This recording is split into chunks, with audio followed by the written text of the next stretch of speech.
দর্শক সবাইকে আমন্ত্রণ জানাচ্ছি পবিত্র মাহে রমজান উপলক্ষে দীপ্ত টিভির বিশেষ আয়োজন কাজী ফার্মস কিচেন নিবেদিত সহজ ইফতারে। আপনাদের সাথে আছি আমি মরিয়ম হোসেন নূপুর। আজ আমি আপনাদের তৈরি করে দেখাবো chicken and spinach filo byte.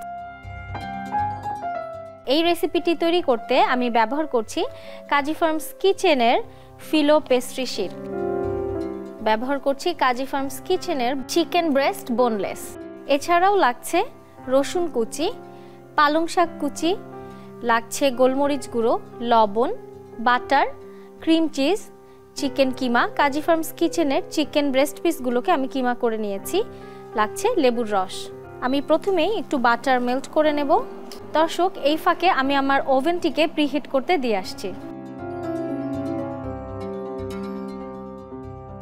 আমি বাটার দিয়ে দিচ্ছি 1 টেবিল চামচ।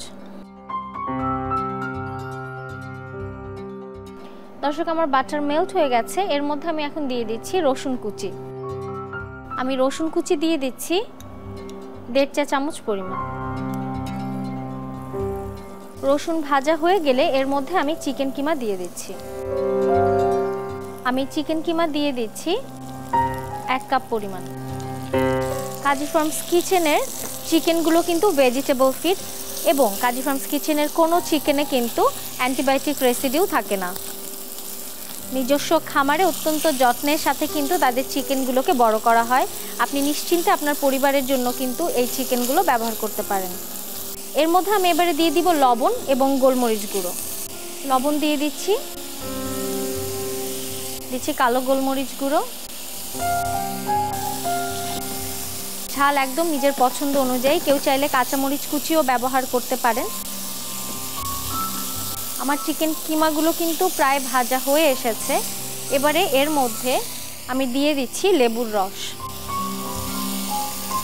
এখানে আমি পালং শাক কুচি করে নিয়েছি। পালং শাকটি কুচি করার আগে আমি এটিকে একটু ব্লাঞ্চ করে নিয়েছি। ফুটন্ত গরম পানিতে 5 মিনিটের মতো রেখে আমি শাকটাকে ঠান্ডা পানিতে দিয়ে রেখেছিলাম। এ কারণে এত সুন্দর একটা সবুজ কালার কিন্তু চলে এসেছে। দর্শক আমার কিমাগুলো ভাজা হয়ে গিয়েছে।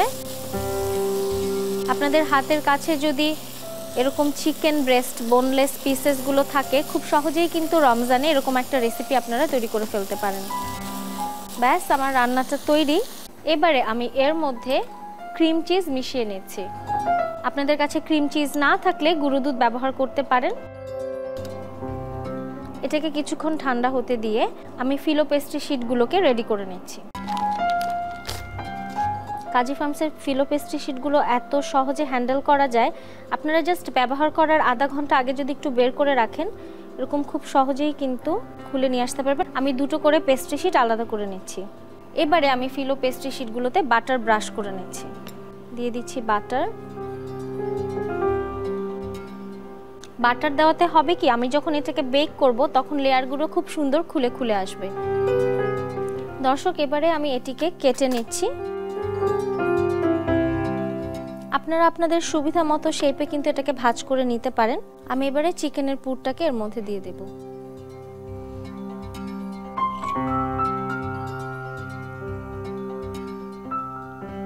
আর একটু বাটার দিয়ে নিচ্ছি।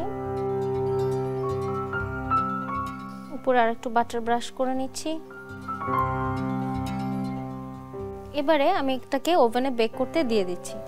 ওভেন ট্রেটিকে আমি একটু বাটার দিয়ে ব্রাশ করে নিচ্ছি, যাতে পরে আমার বাইটসগুলোকে উঠাতে সুবিধা হয়। ফিলো বাইটসগুলোকে আমি এবার ওভেন ট্রেতে দিয়ে দিচ্ছি। দর্শক আমি এবার ওভেনে 15 মিনিটের জন্য 180 ডিগ্রিতে বেক করতে দিয়ে দিচ্ছি। ফিলো পেস্ট্রি বাইটগুলোও কিন্তু রেডি হয়ে গেছে। আমি ওভেন থেকে বের করে নিচ্ছি।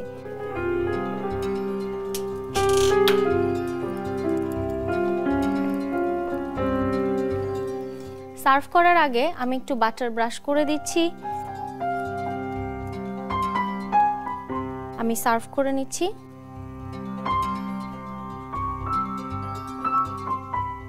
দর্শক খুব সহজেই কিন্তু তৈরি হয়ে গেল chicken and spinach filo bytes.